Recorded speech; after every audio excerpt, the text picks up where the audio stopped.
Alright, so magandang araw, magandang hapon, magandang gabi. Depende ho yan sa time zone ng ating lugar at sang sulok man tayo ng ating mundo. Sana sa mabuti tayo na kalagayan at walang sakit-sakit ang lahat. Sa mga kababayan nating OFW at mga kababayan natin na nandyan sa Pilipinas, mapagpalang araw sa ating lahat.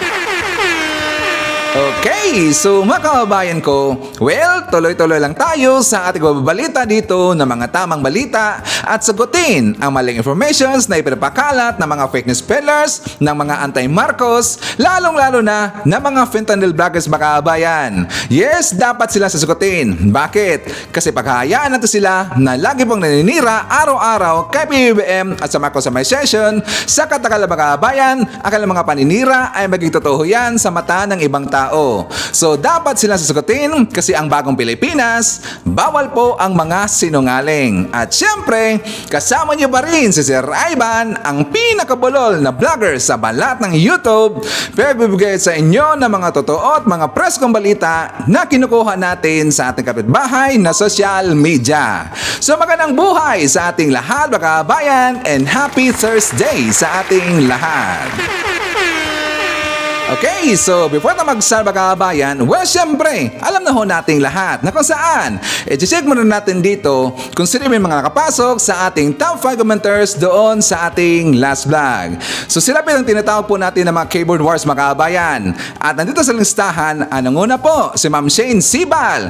Meron siyang 125 lahat ng mga comments. Nandiyan po si Rebel Ferrer Official. Meron siyang 68 na mga comments. Eduardo Cardera. Meron siyang 62 na mga comments. Maria Soplon, meron siyang 57 na mga comments, and Iing Gamentisa, meron siyang 46 lahat ng mga comments. Again, sagasamos po sa ating mga keyboard warriors or ang ating top 5 commenters. At syempre, pasalamatan rin po natin ang ating mga silent viewers dito sa ating channel. Thank you so much.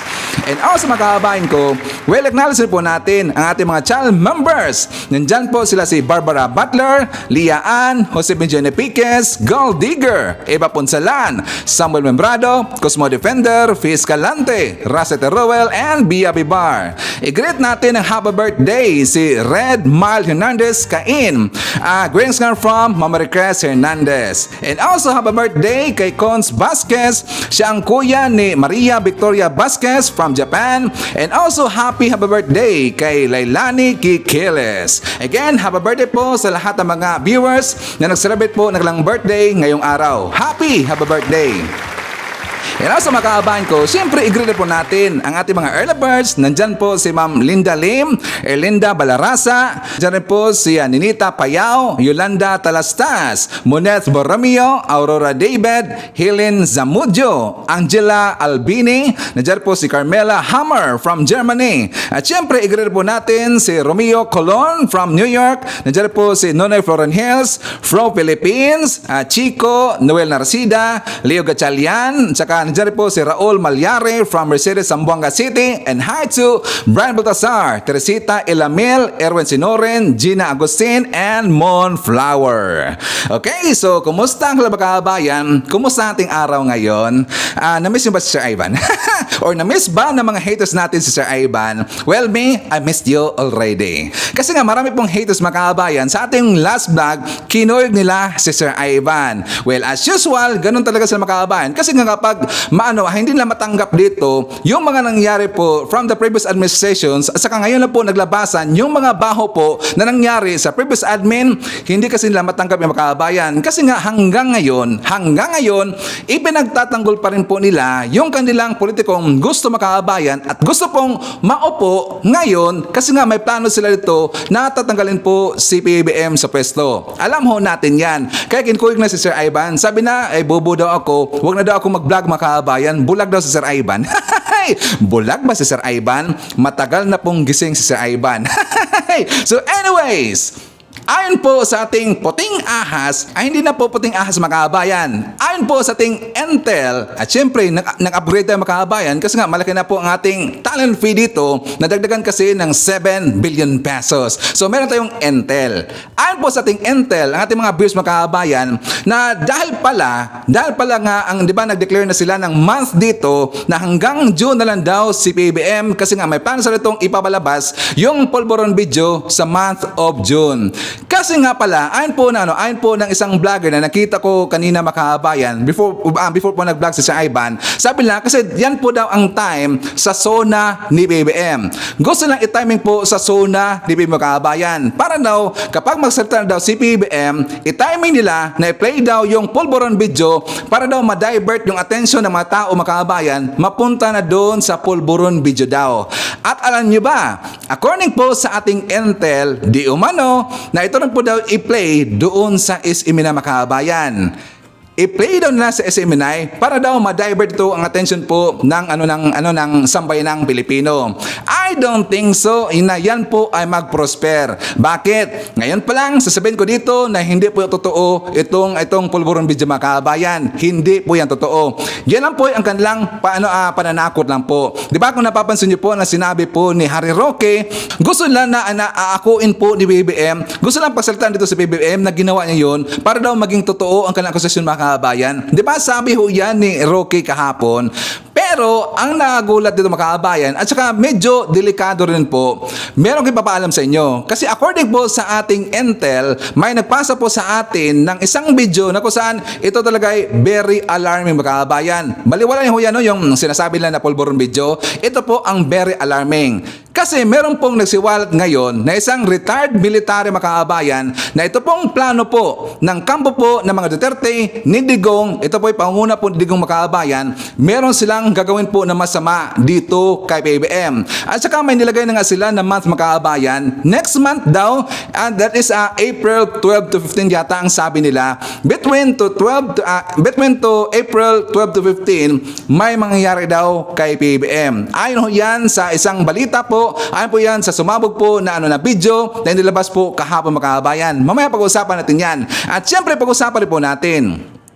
Ito rin kasi si Mayor Basti Duterte kasi nagsalita na sila dito mga kababayan tungkol ba dito sa, di ba, kinukuyog natin at saka talagang kinukul out natin si Pepe Sara na magsalita na dito tungkol po sa issue ng WPS mga kababayan sa West Philippine Sea. Di ba, halos ng lahat ng tao, mga Pilipino, kinukul out ngayon si Pepe Sara na magsalita na. Bakit? Ang point kasi ito mga kababayan, gusto nating makita po kung saan talaga dito nakaside po si Pepe Sara. Kasi nga, di ba, sa ibang issue, magsasalita kaagad itong si Pepe Sara. Like for example po sa issue ng ICC mga kababayan, di ba? Dali-dali siya dito magsalita tungkol po sa ICC. At ang issue rin po dito ni Kibuloy, ang dali niyang magsalita mga kababayan, nagpalabas kaagad ng statement.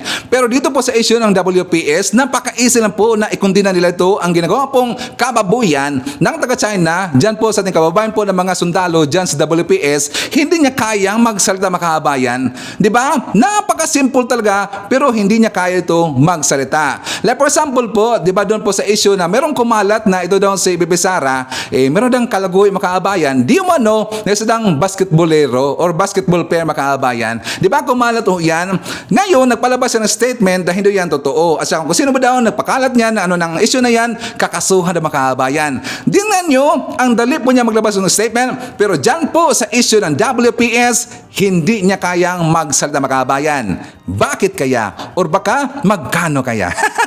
Mamaya sasampalin natin po itong si Mayor Basti Duterte kasi nga ipinagtatanggol niya dito si Pepe Sara na hindi daw trabaho ni Pepe Sara makakabayan ang magsalita po dito sa issue po ng WPS.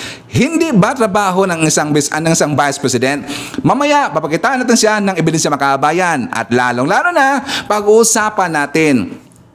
Kasi nga, dahil po dito sa mga nangyayari po sa mga, sa tungkol dito sa Duterte, sa mga ginagawa po ng mga Duterte, ang galang kabulastugan pong ginagawa ng mga Duterte, totoo naman talaga yan. Pero honestly, nabulag po si Ivan. Meron na naman po ditong isang DDS, isang Duterte supporter na bumalik na makabayan. Mamaya ipapakita natin yan at lalong-lalo na, pag-uusapan natin yung secret deal slash gentleman's agreement mga kabayan na ito po isiniwalat po ni Botanding the other day doon po sa kanyang interview sa Politico Live mga kabayan. Meron talagang secret deal at yan po sinabi na ngayon, isiniwalat po at saka inamin ni Botanding ang katraidorang ginawa po ni Duterte mga kabayan. At syempre, marami pang iba. Alam niyo po si Sir Ivan, marami itong binibitawan dito ng mga pasabog every time na maglalabas tayo ng mga bagong balita dito sa ating channel.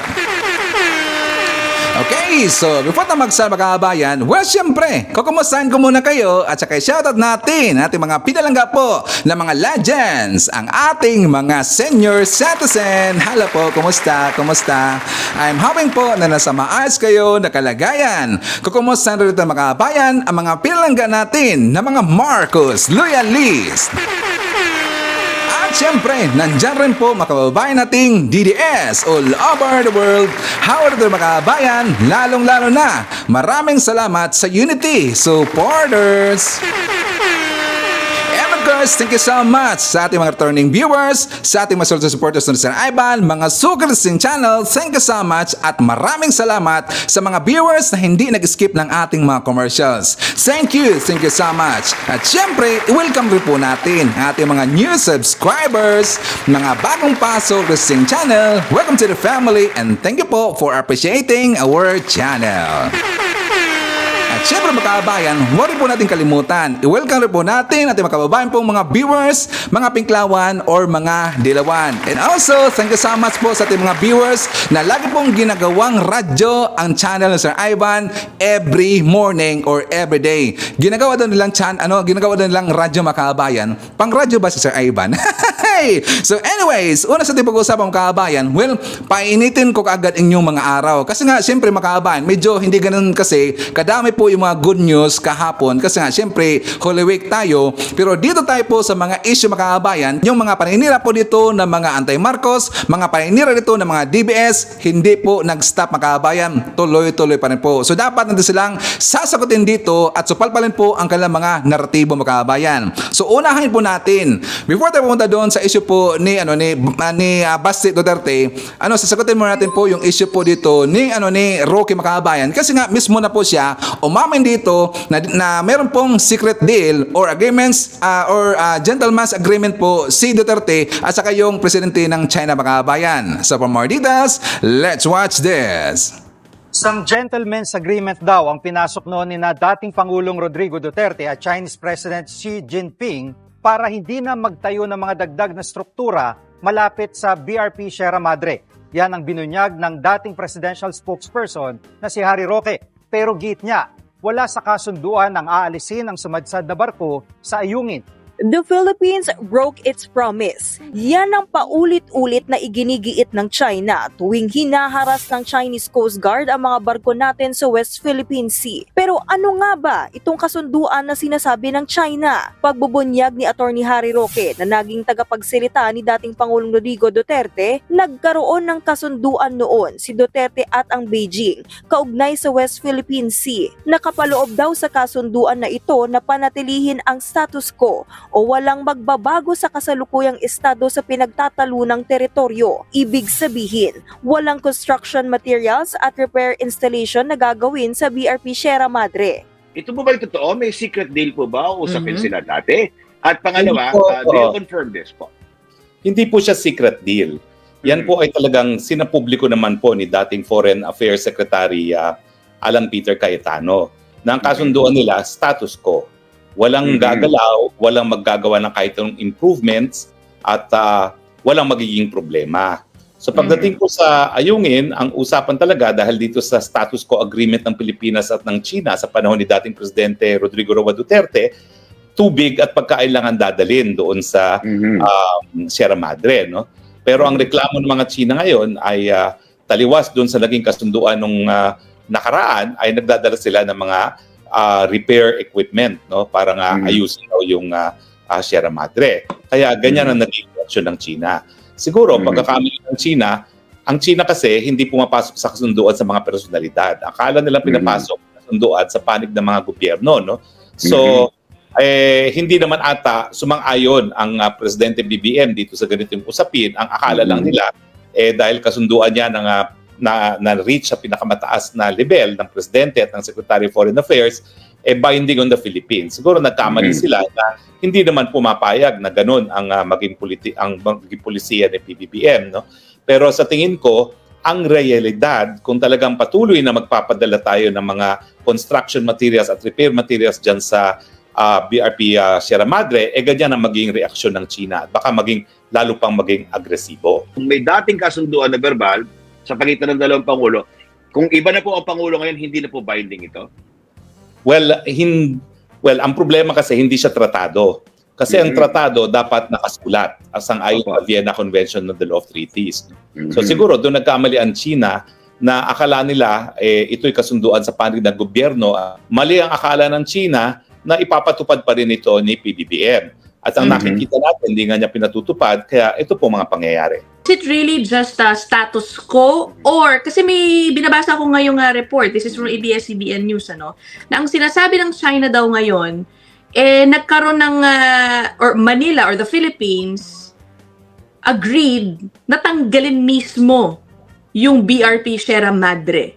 Is that true? At sinasabi, Manila never honored its word to remove the grounded warship in the Kung South meron China pong ganyan, hindi po yan sa administrasyon ni Presidente Duterte. Dahil ang private lang ako, doon sa mga kasunduan ay pinasok ng administrasyon ni Presidente Duterte. Pero kung di ako nagkakamali, ina-attribute naman nila yung kasunduan na yan sa administrasyon po ni President Estrada at hindi kay President Duterte.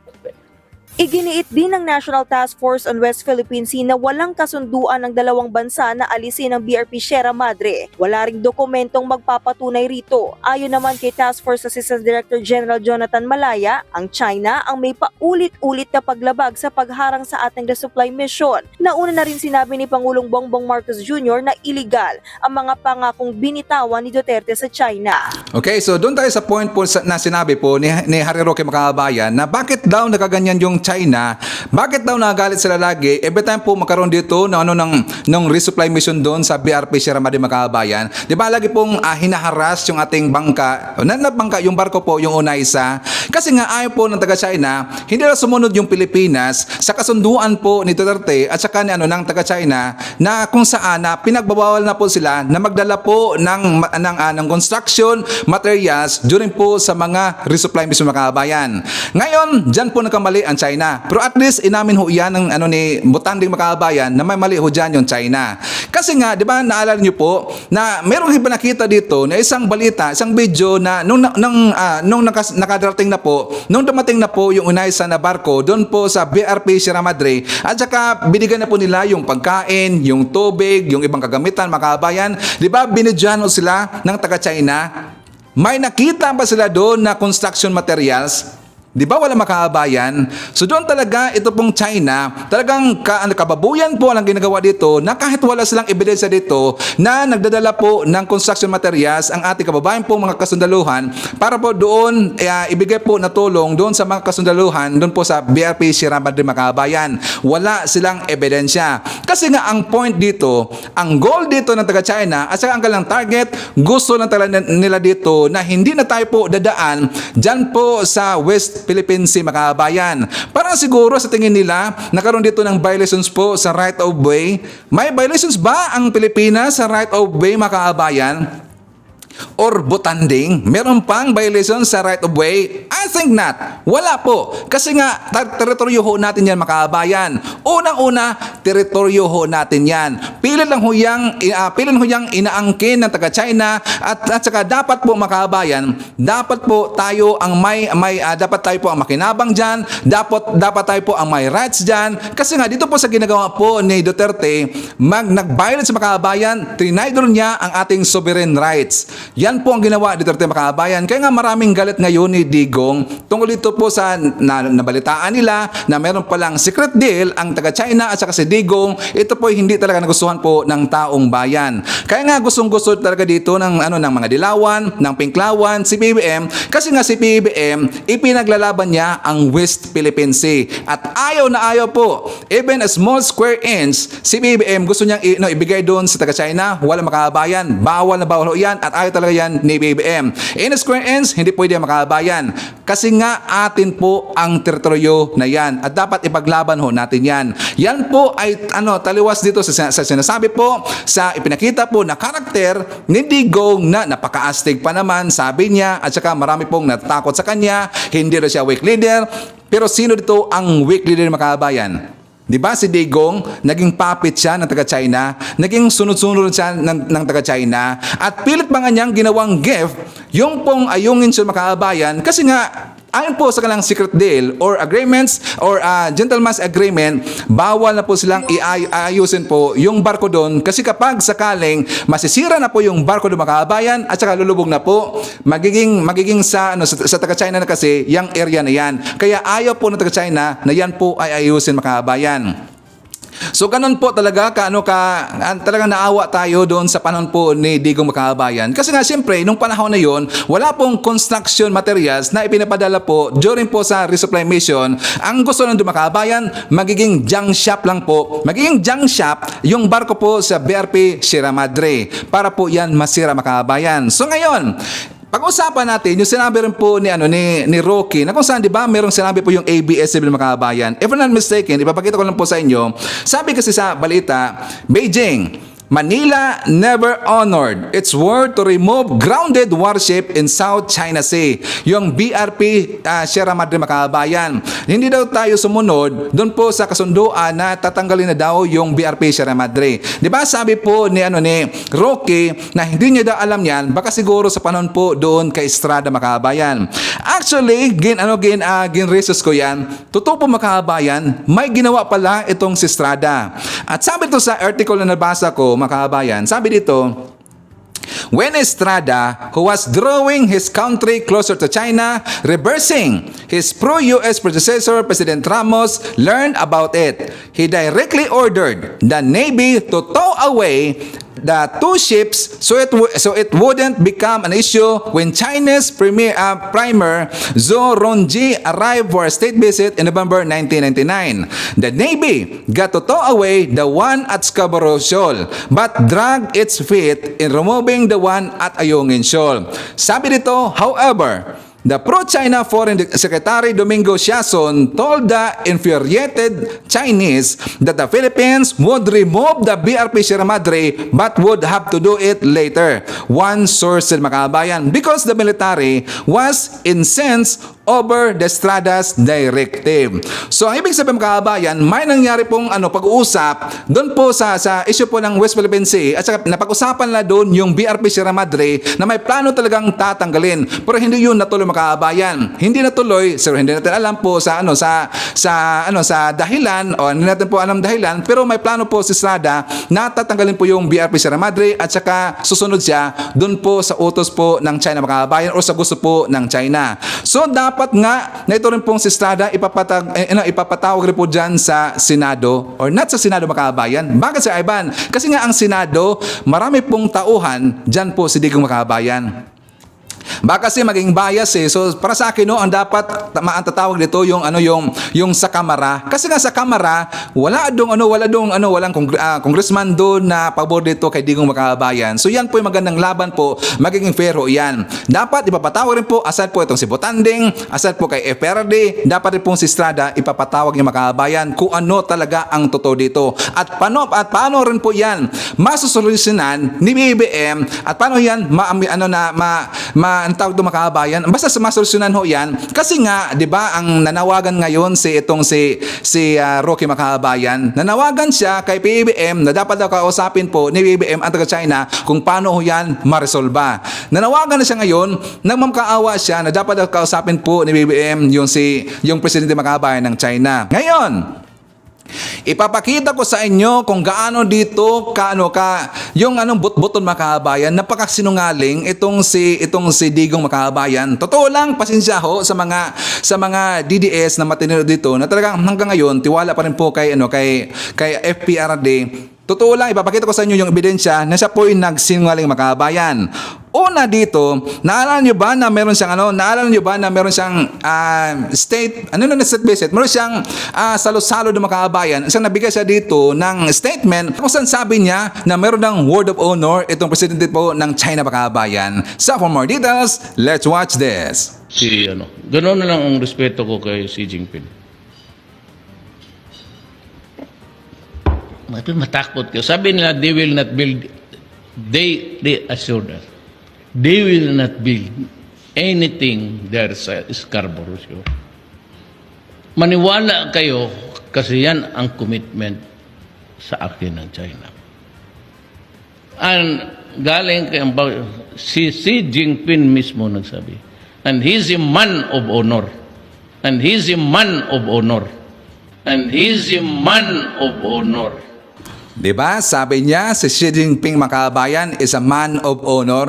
Meron daw isang salita makabayan. Kasi nga, yun daw ang sabi po, ang commitment dito ni Xi Jinping sa kanya na hindi daw sila magtayo doon ng mga infrastructure doon po sa West Philippines makabayan. Ngayon, ano ang nangyari? Alam niyo ba na may nangyari doon makabayan? Alam niyo ba na meron silang ginawa doon ng mga parang military base na island? So for more details, let's watch this.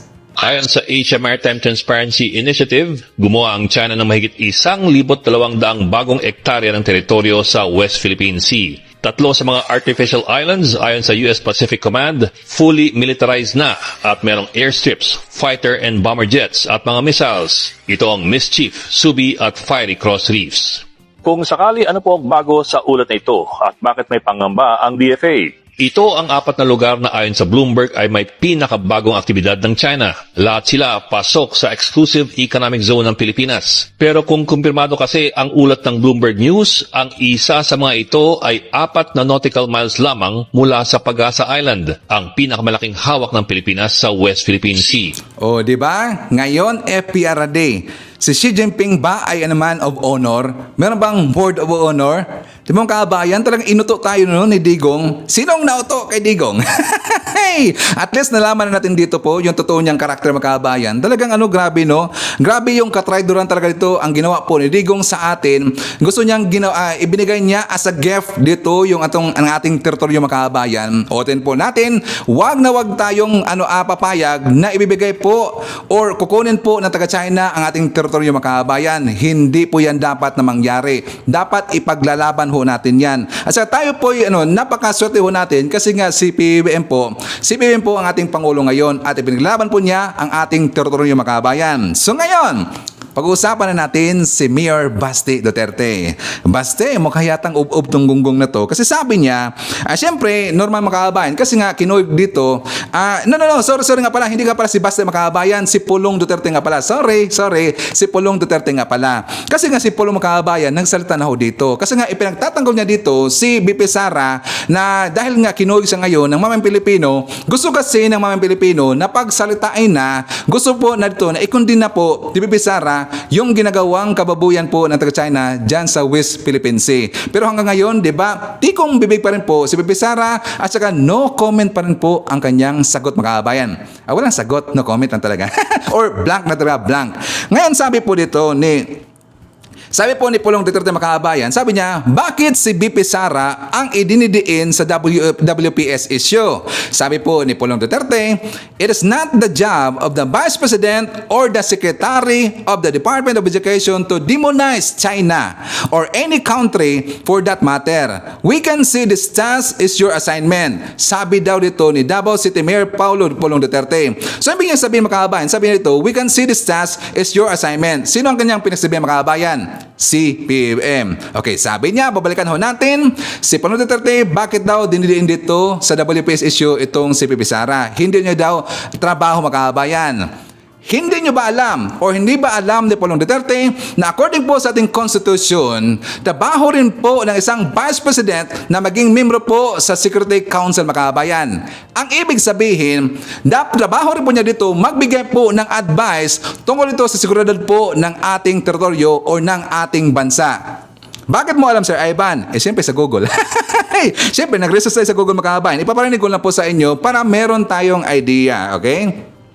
Base sa konstitusyon, trabaho ng VP na maging Executive Committee member ng National Security Council. Maaari siyang magpayo sa usapin ng seguridad at pagdepensa sa bansa. Ngayon, Pulong Duterte, ang nangyayari dyan sa WPS, hindi ba yan security issue? Sige nga, sagutin mo Sir Ivan, hindi ba yan security issue? Hindi ba yan internal at saka external security concern, security issue? Diba? So dapat talaga dito magsalita po itong si BP Sara. Pero hanggang ngayon, takot na takot pa rin. Bakit? Siyempre China makabayan.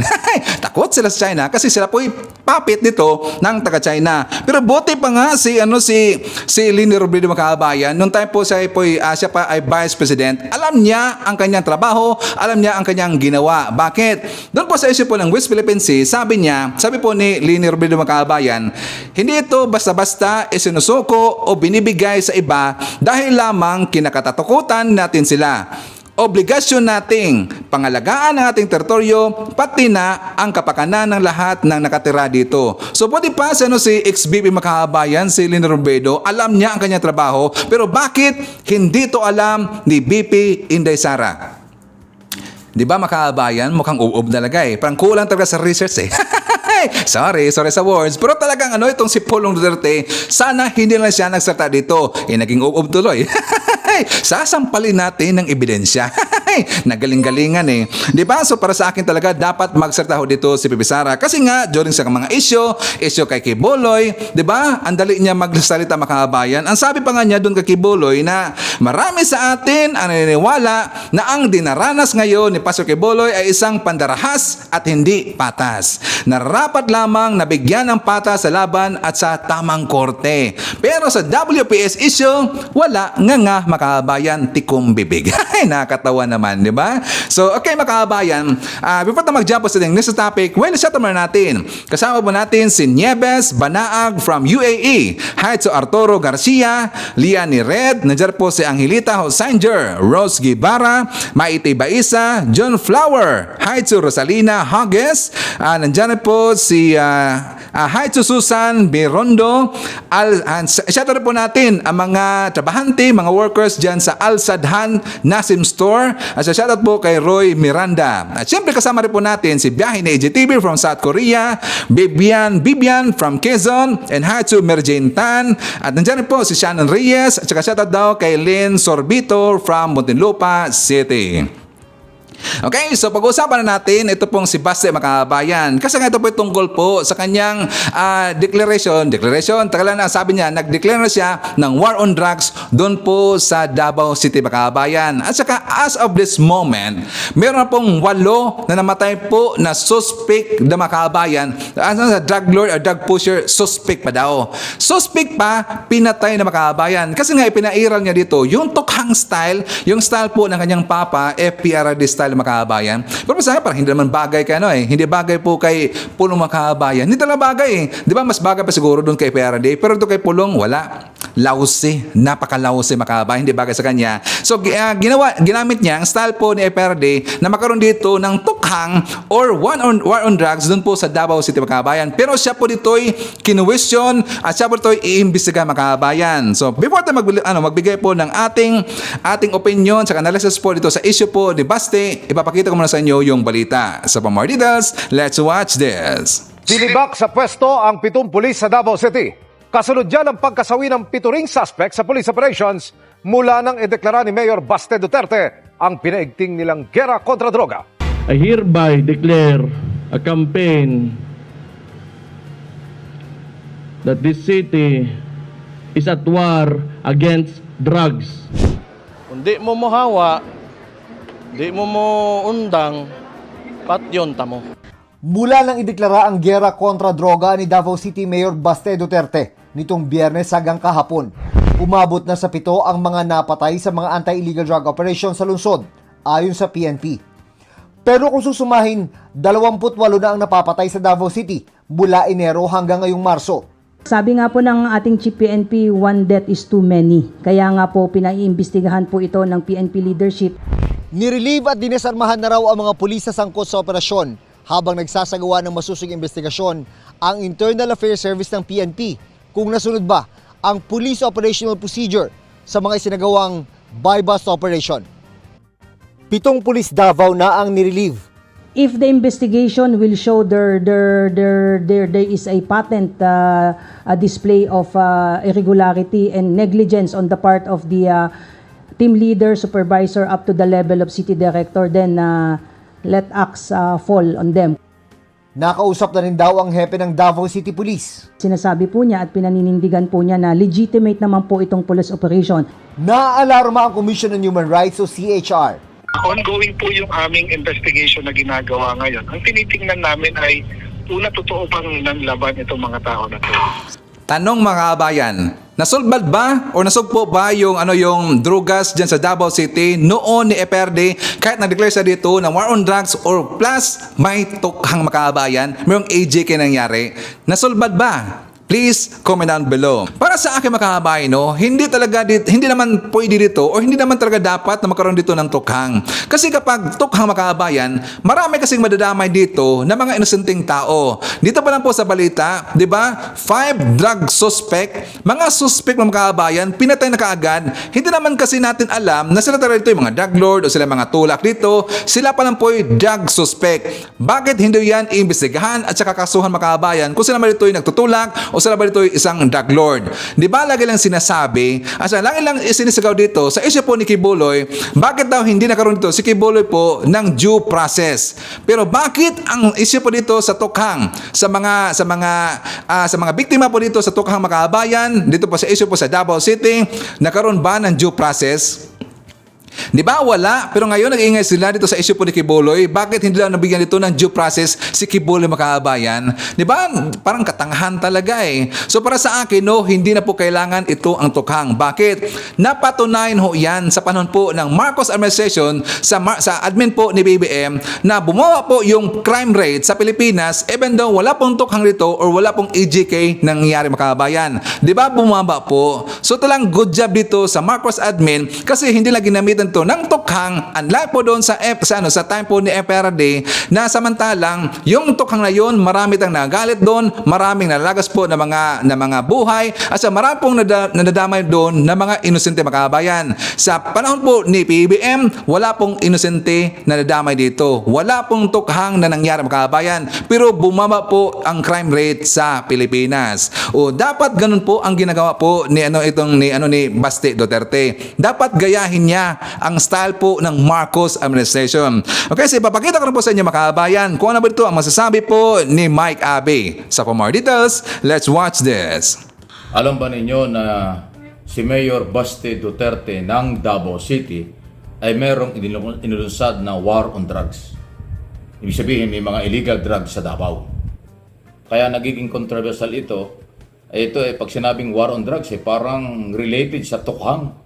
Noong under President Duterte nung araw sa buong bansa na naging controversial dahil lang kung bakit merong usapin ngayon ang Duterte at si Senador Bato de la Rosa na dating PNP Director General sa International Criminal Court dahil sa di umano'y paglabag sa karapatang pantao ng mga natukhang.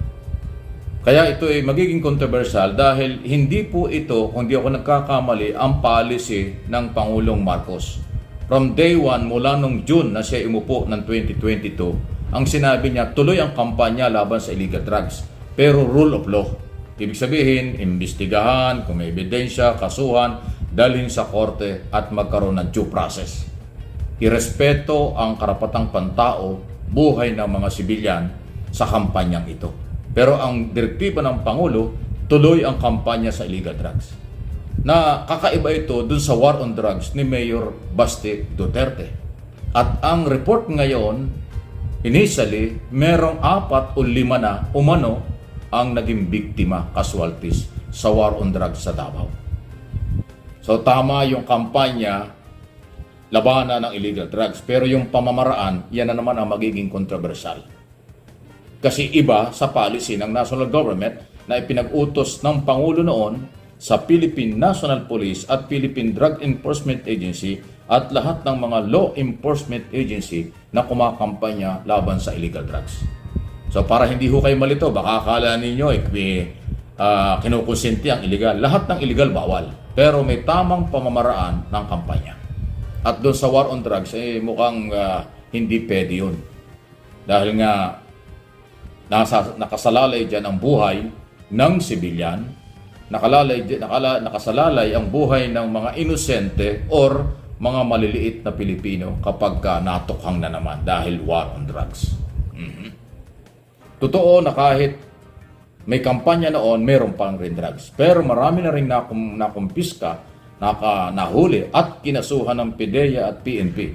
Katunayan, bilyon ang halaga ng drugs na nakumpiska mula ng 2022 at walang naiulat na mga encounter o casualties or biktima ng paglabag sa karapatan-tao dahil pinapangalagaan niya ng kasalukuyang pamahalaan.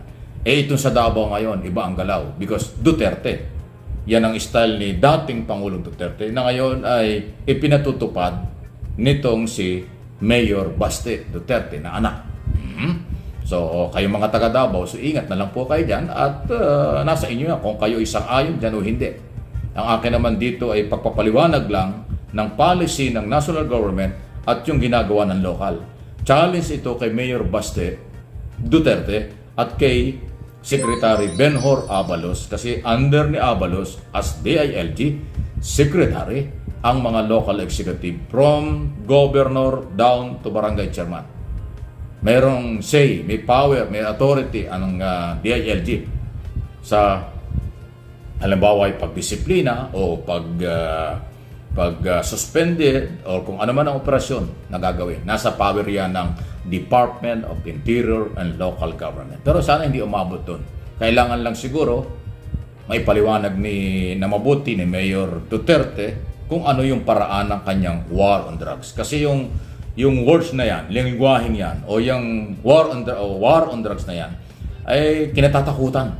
Kasi nga may record na.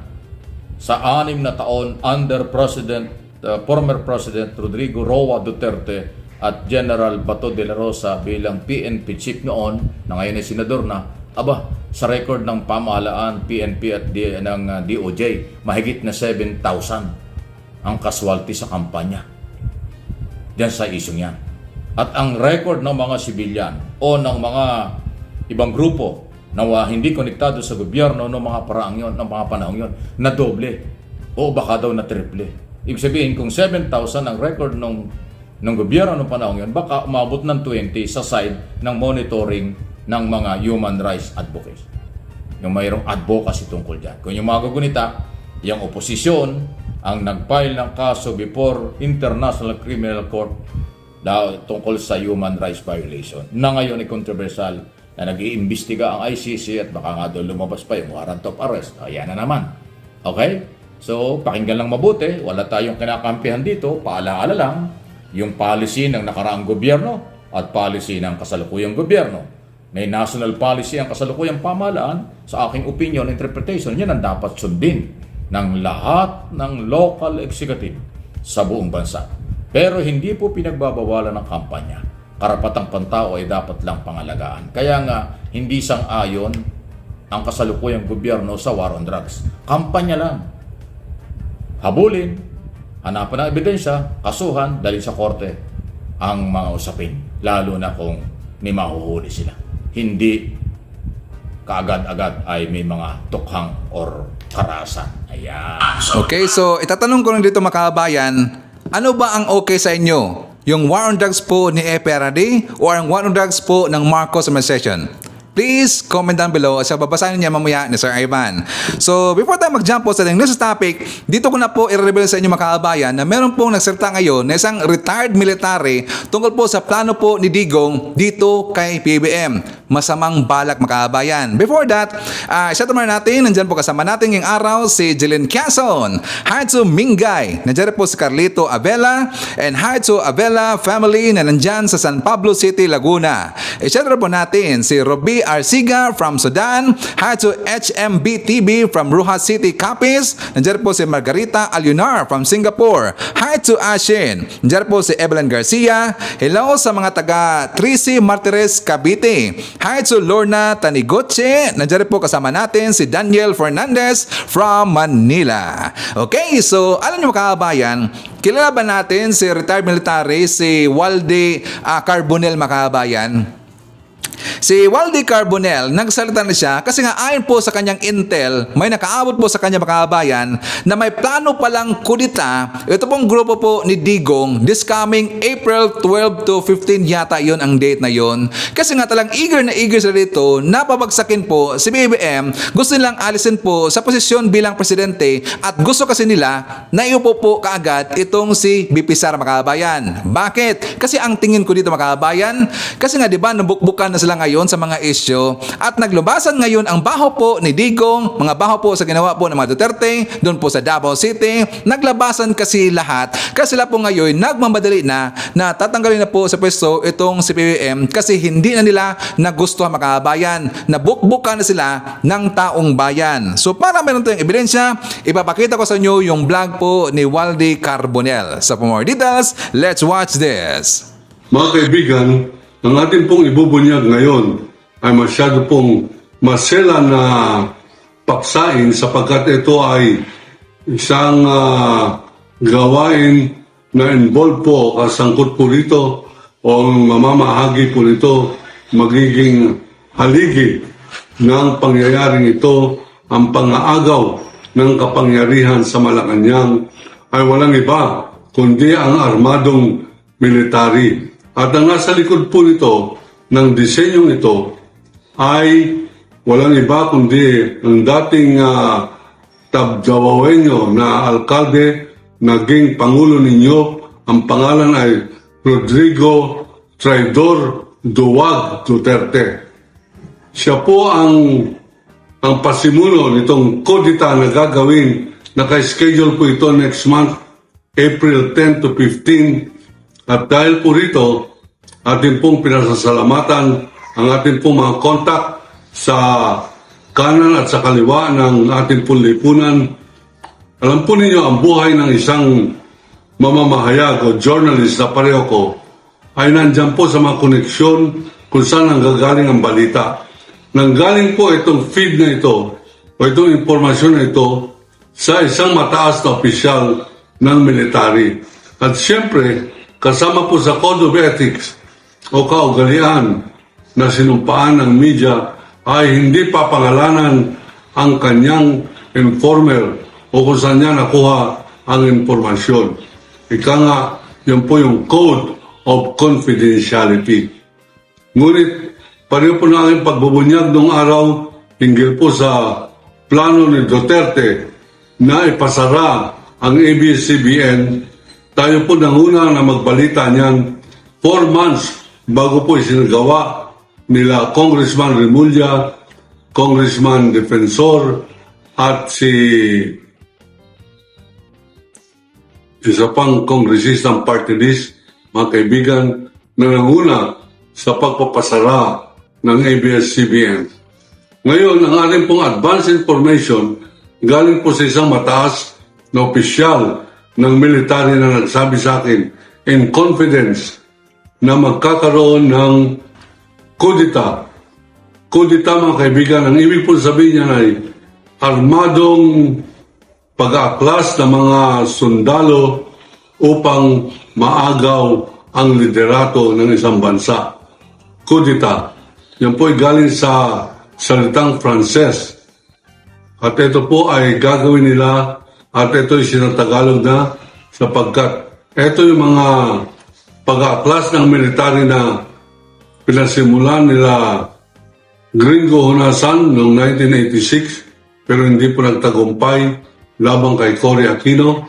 Ito po ay ginawa rin ni Sonny Trillanes ng Philippine Navy laban po kay Gloria Macapagal Arroyo, ngunit hindi rin natuloy sapagkat napakadaling sumuko itong si Trillanes.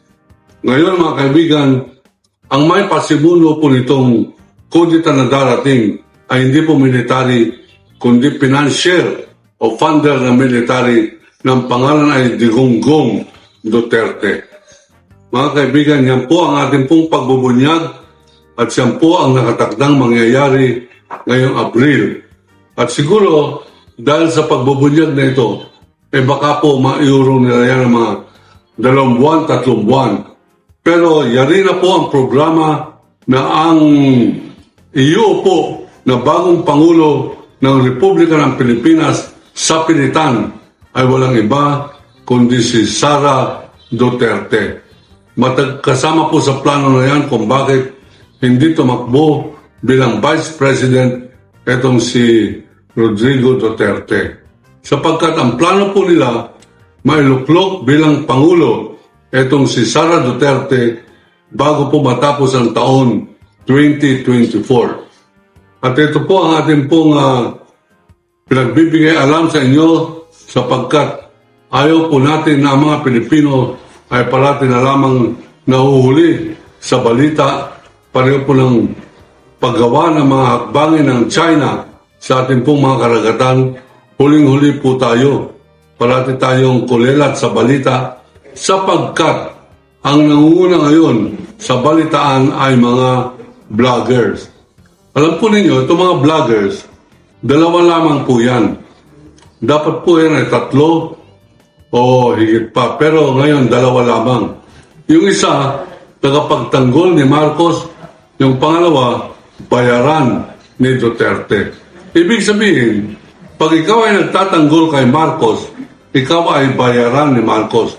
Pag ikaw ay nagsusulong sa mga programa ni Duterte, kasama ng pagtatanggol sa confidential funds ni Sara Duterte, ikaw ay bayaran ni Duterte. Ngayon mga kaibigan, hindi po natin nilalahat ng vloggers ay bayaran. Ngunit siya po ang pamantayan. Kanino ka ba nakakampi? Wala kang dahilan para kumampi kay Duterte. Ito na yata ang pinakamasamang naging Pangulo ng Republika ng Pilipinas. Pinakababoy, pinakatraidor, pinagbili ang ating bansa sa China. Meron pa sila itong huli na ating pong binulgar na meron secret agreement si Duterte at ang China na huwag magdadagdag ng kahit anong building material sa Ayungin Shoal ang Pilipinas.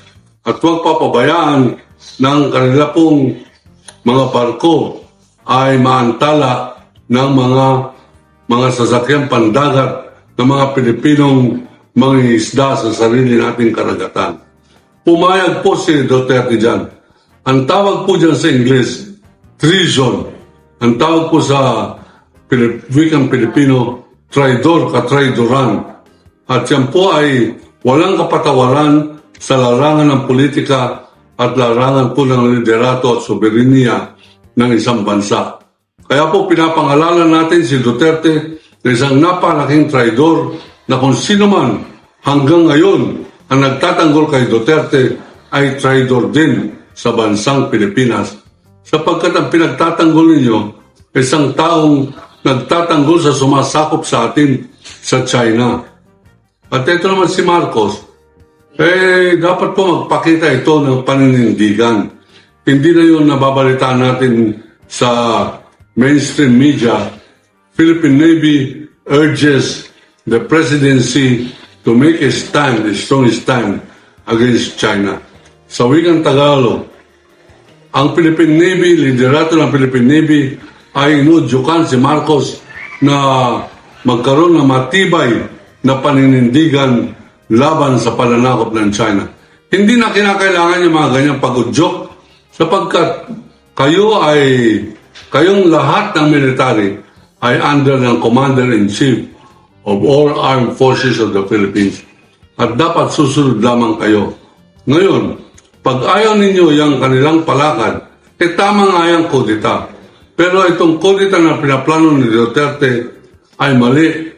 Kudita ng katraidoran sapagkat si Duterte ang pinakamalaking traidor sa kasaysayan ng Republika ng Pilipinas. Kaya mga kaibigan, lahat na magtatanggol kay Duterte ay mga traidor. Mga kaibigan, atin po ngayon ibinubulgar sa inyo at hinilig natin na tayo po ay manindigan laban po sa kudita ni Duterte sapagkat bagamat illegitimate o hindi po lehitimo ang impostor at peke na presidency ni Bongbong Marcos, ayaw naman po natin na ang ipapalit naman ay si Sara Confidential Funds alias Maharlika Fund Duterte. Hindi po natin maiwawasto ang isang kamalian sa pamamagitan ng isang mas malaki pang kamalian. Kamalian na magluklok ulit tayo ng isang Duterte na hari ng katraydoran sa kasaysayan ng Republika ng Pilipinas. Grabe no, nagmamadali na sa makahabay no. So ayan po, sa plano nila next month, April 10 to 15, magkakaroon daw ng kudita makahabayan kasi gusto na itong tatanggalin na po sa posisyon si BBM. Nagmamadali na kasi sila. So patulong po mga kahabayan, mga solid viewers natin dito, please i-share po natin ating video dito para po ma-aware yung ibang tao makahabayan, para marami pa pong makapanood po sa ating balita itong napaka-importante. Ito ay very alarming talaga at dapat po itong malaman po ng taong bayan makahabayan. So please share our video. So before na mag-jump po sa next topic makahabayan, syempre ikumusta muna natin pong lahat po ng mga viewers, yung mga old na nandito, yung lagi pong sumusuporta po sa ating channel na hanggang ngayon simula pa noon na nagpakita po si Sir Ivan, lumabas po si Sir Ivan, hanggang ngayon nandito pa rin po sa ating channel. Kudos po sa lahat sa inyo. Thank you so much po. At saka hanggang ngayon sinuportahan niyo pa po hanggang ngayon si Sir Ivan. Okay? Thank you so much. At saka dito po sa isang balita makahabayan, ipapakita ko na sa inyo. Kasi nga, 'di ba, meron kong sinabi na meron po isang DDS na na bumaliktad na ngayon makahabayan. Nalalaban natin 'yan. 'Di ba sabi ko sa aking intro, siya po si makakagong makahabayan, si Mark Jason. So ito po kasi ang kanyang paliwanag kung bakit siya bumaliktad na makahabayan at bakit siya sumuporta ngayon sa ating current administration kay PBBM. So for more details, let's watch this. Magandang araw sa mga kahombre ko dyan. Eto, meron akong balita sa inyo at meron akong gustong sabihin sa inyo, no? Imagine niyo to. 27,000 ang namatay sa naging war on drugs ng dating Pangulong Duterte. Ang problema lang doon, hindi sure ng buong statistic ng administrasyon na yon kung legitimate ba talaga na pusher or mga D-lords yung mga nadali. Pero syempre, ang bali-balita dyan, at alam nyo yan, nabalitaan natin yan noong mga panahon na yon, di ba, na nangyari yon. Maraming natetegi na inosente o napapagbintangan lamang. O mga tao na wala talagang kinalaman sa ganyan, maaaring kapangalan lang, maaaring kaapelido, kaitsura, pareha sila ng t-shirt nung araw na yon, dinadali pa rin ng mga dating nasa PNP at saka syempre may iba pang tinatawag na DDS or Davao Death Squad. Alam yan ang karamihan, di ba? So ngayon, sa totoo lang, sobrang kawawa po ang mga tao na nagsuffer noong mga panahon na yon. Bakit ko ito naalala or binabalik? It's because masyado akong naging disappointed sa isang banda. Alam niyo lahat na ako ay pro Duterte ako back in the day. Kaso lang sobrang dami kong nababasa, naririnig at syempre nababalitaan din sa mga kaganapan. Sobrang dami pong tao pala na naging apektado nitong movement na ito. Kaya even yung ICC ay nabahala dahil syempre alam nyo naman na ang bansang ito po ay republika, so lahat tayo ay merong freedom. Okay, freedom of speech. At syempre, freedom na mabuhay sa bansang malaya. Okay? Hindi yung pagbibintangan ka lang, tegi ka na, tapos ka na. Yun na yung buhay mo. Wala po tayo sa isang diktadura na bansa. Nasa republika po tayong bansa. So, wala yan. Ipinaglaban niya ng mga bayani natin ang pagiging free mo at free ko. So, yun. We shall stand sa way na yon ng ating pamumuhay. Ano? Isa pa po na sinulat ko to Isa pa na mabigat na akusasyon laban sa pamilya ng Duterte, galing sa dati nilang mga trusted na tauhan. So actually kung iisipin nyo, connected yan, di ba? Sa war on drugs, tas syempre umami na din yung mga trusted nilang mga tauhan. Tulad ni Edgar Matobato, naalala nyo yan, at syempre ni Las Cañas. Mga tao na inilaglag sila. Yung isa, si Las Cañas, dating chief ng DDS. So, alam niyo na 'yon. Tapos ito naman si Edgar Matobato ay isa sa mga part din ng DDS na galing mismo sa kanya from 1988 to 2013 nakaano siya ng 50 katao. Kaya daw siya ay lumabas at sinabi niya yan dahil siya ay nakokonsensya sa nagawa niya. Isipin niyo 'yon.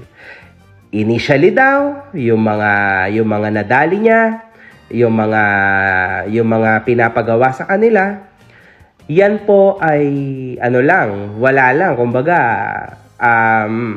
yung mga nagkasala talaga, yun ang nadadali. Pero later on, pati mga inosente, nadadamay na. Or yung mga napagbintangan lang, nadadamay na. Yun nga ang masama, di ba? Alam nating lahat yan if we go back to the history.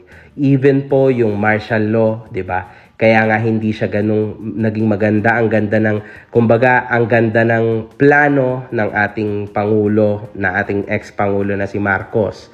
Unfortunately, nasarapan dahil ang ating mga militar, so yung batas inilagay nila sa kanilang mga kamay, doon na po nagkandaletse-letse. Hindi naman dahil sa yun talaga yung plano ng nag-utos, ng naglagay under martial law ang bansang to, kaya pumalpak, 'di ba? Kundi dahil lumaki rin ang ulo ng mga tao o ng mga militar na binigyan ng boses at lakas ng ating ex na Pangulo.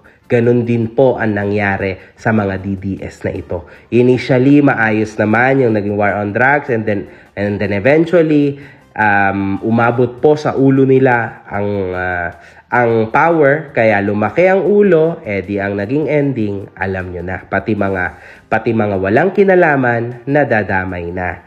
Pati mga tao na sobrang inosente, tataniman para lang mapatunayan na meron ka talagang kasalanan. Tataniman ka na lang, di ba? Kasi if I'm not mistaken, meron din kumalat na issue noon. Kung maaalala nyo lang, pinapaalala lang natin, na meron daw quota ang mga pulisya na dapat X amount of tao ang matotokhang nyo. Kung hindi, may mangyayari, 'di ba? So wala silang choice. Pagkapatapos na yung oras at hindi pa nila nakukuha ang quota, magtatanim na lang. Yan ang totoo diyan. Isa pa, ang dami daw pala na nangyari na mga investigasyon regarding pa rin sa war on drugs na isinulong ng dating administrasyon na Duterte,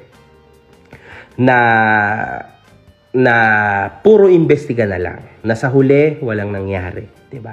So yan na yung pinakamasaklap na outcome. Yan na yung pinakamasaklap na strike, na balik, na boomerang. Kasi syempre napakasakit po niyan, mga kahombre ko. Isipin nyo, nawala na lang yung mahal mo sa buhay, na inosente, 'di ba? Na walang kinalaman, na sobrang linis naman talaga, na nadamay lang sa war on drugs na ito. Tas hanggang ngayon, wala pa rin pong nakamit na hustisya. Syempre, doon sa nakarang administrasyon, wala ka talagang hustisya doon kasi sila may hawak ng batas, 'di ba? Pero syempre, ngayon na ibang administrasyon na, magkakaroon na rin sila ng boses finally. Unfortunately, ganyan po talaga ang buhay, no? Minsan, yung mga nakakaangat talaga, sila pa talaga yung gagawa ng ganyang kabalbalan. Kaya ako, sobrang saludo talaga ako dito sa bagong administrasyon, kay Pangulong BBM, at syempre kila House Speaker Romualdez, na pinapakita naman talaga na tunay pa sa tunay yung yung kanilang ginagawa. Very transparent. Medyo, syempre, tatamaan yung mga supporters ng kabila. Pero, kung sa totoo lang, mga ka-hombre ko, totoo, mata sa mata, mukha sa mukha, kung sa totoo lang, alam nyo na yon kahit kayo sa sarili nyo. Makikita nyo yun. Okay, so any comments, suggestion, or reaction sa ating mga topics mga kabayan, please feel free to comment down below. At saka babasahin ho niyan mamaya ni Sir Ivan. At saka don't forget also to subscribe po sa ating bagong channel, ang ating backup channel mga kabayan, yung Bagong Henerasyon TV. Please don't forget. Baka po in the future mga kabayan, so doon rin po mag-upload po ng ating mga vlogs, ang ating po mga balita sa Sir Ivan, doon po sa ating bagong channel. Okay? So anyways, yan po ating mga ng mga balitang ngayong araw. Kung nakaabot ka po sa portion na to, sana nakapag-like na ho tayo. Libre po ang mag-share. Libre din ang mag-subscribe. Again, maraming salamat sa mga viewers na hindi nag-skip ng ating mga commercials. Thank you so much. At before natin tatapusin ating programa ngayong araw, sana sabayan nyo si Sir Ivan para sa ating live messaging prayer. Diyos ko, salamat po sa pagpapahintulot mo sa akin na makita ang isa pang magandang pagsikat na araw. Bawat hininga ko ay dahil sa iyong biyaya. Salamat Panginoon. Ano man ang harapin ko ngayon, alam kong kaya kong tiisin, malampasan at mapagtagumpayan sa tulong mo. Nagpapasalamat po ako sa iyo ng maaga dahil ang iyong lakas at kapangyarihan ay alalay sa akin. Ang iyong karunungan ay gagabay sa akin. Ang iyong kapayapaan ay pupuno sa akin. Naway mapuno ang araw na ito ng maraming pagpapala. Sa ngalan ng ating Panginoong Hesukristo, Amen. So maraming salamat mga kabayan, and I hope to see you again on my next video.